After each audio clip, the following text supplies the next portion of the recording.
ginagawa sa mukha ko? Tingnan mo kami yung tsura yan pa.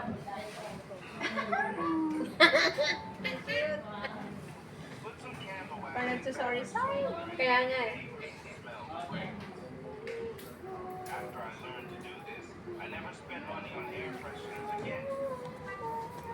Delete? Ulo, pinahit niya tulog oh. Ay, ay, ba yan, gago? Alo ko, ay. Nilagay pa sa sentido ko yung kilay ko. Ano may pinahit? Pinaabot sa Pabuti sentido. mo nga bisa tayo nga. Visit.